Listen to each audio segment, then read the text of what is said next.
അങ്ങനെ മോമോസ് ഉണ്ടാക്കിയാലോ അതിനായിട്ട് കഴുകി വെച്ച് കുഞ്ഞരിഞ്ഞ ചിക്കനിൽ നമുക്ക് കുരുമുളക് ഉപ്പും ഇട്ട് ഒന്ന് സ്റ്റീം ചെയ്യാൻ വെക്കാം.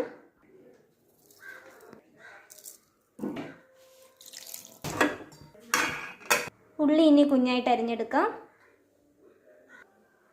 ഒരു പച്ചമുളക് എടുത്തിട്ടുണ്ട്, അത് അരിയാം. ഒരു ക്യാരറ്റ് കുഞ്ഞായി അരിഞ്ഞെടുക്കാം.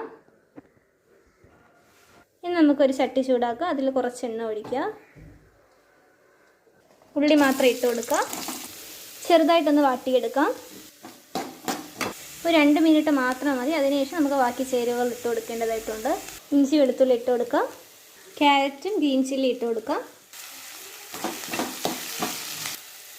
ചിക്കൻ നല്ല വെന്തിട്ടുണ്ട്. ഇനി ഇത് മിക്സിയിൽ അടിച്ചെടുക്കാം. റിവേഴ്സിട്ട് അടിച്ചിട്ടപ്പോൾ ഇത് ഇങ്ങനെ കിട്ടിയിട്ടുണ്ട്. പിന്നെ നമുക്കിത് ഫില്ലിങ്ങിൽ ചേർത്ത് കൊടുക്കാം. ഇങ്ങനെ ആക്കി എടുത്തിട്ടുണ്ട്. ഇത്രയും മതിയാവും. ഇനി നമുക്ക് മോമോസിൻ്റെ മാവ് റെഡിയാക്കാം. മൈദമാവ് എടുത്തിട്ടുണ്ട്. ഇതിലേക്ക് കുറച്ച് ഉപ്പും 1 സ്പൂൺ എണ്ണയും ഒഴിച്ച് ചപ്പാത്തി മാവ് പോലെ കുഴച്ച് വയ്ക്കാം. ഒരു 10 മിനിറ്റ് അടച്ച് വയ്ക്കാം.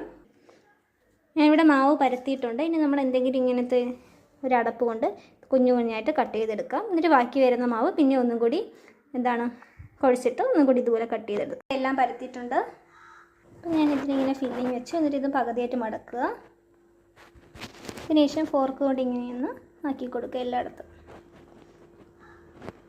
ഇങ്ങനെ ചുറ്റുമാക്കി എടുക്കുക. അപ്പോൾ നമ്മളുടെ ഒരു ഷേപ്പായിട്ടുണ്ട്. അപ്പോൾ ഇതാണ് സിമ്പിളും അതുപോലെ നല്ല ഭംഗിയായിട്ടുള്ള ഷേപ്പായി തോന്നിയിട്ടുണ്ട് എനിക്ക്. നോക്കിക്ക് നന്നായിട്ട് വന്നിട്ടുണ്ട്. അപ്പോൾ ഇതുപോലെ എല്ലാം ചെയ്തെടുക്കുക. തട്ടിൽ ഒരു 3 ഗ്ലാസ് വെള്ളം വെച്ചിട്ട് ഒന്ന് ആവി കയറ്റിയെടുക്കാം. ആവി വന്നിട്ടുണ്ട്. ഇനി നമുക്കിതിലേക്ക് വയ്ക്കാം. കുറച്ച് വെളിച്ചെണ്ണ ഇതിൻ്റെ മുകളിലായിട്ട് നമ്മൾ തൂത്തി തൊടുന്നത് നല്ലതായിരിക്കും. ഇങ്ങനെ എല്ലായിടത്തും ഒന്ന് മിക്സ് ചെയ്ത് കൊടുക്കാം. എന്നിട്ട് നമുക്ക് അടച്ചൊരു 15-10 മിനിറ്റ് ഒന്ന് വേവിച്ചെടുത്താൽ മോമോസ് റെഡിയാകും.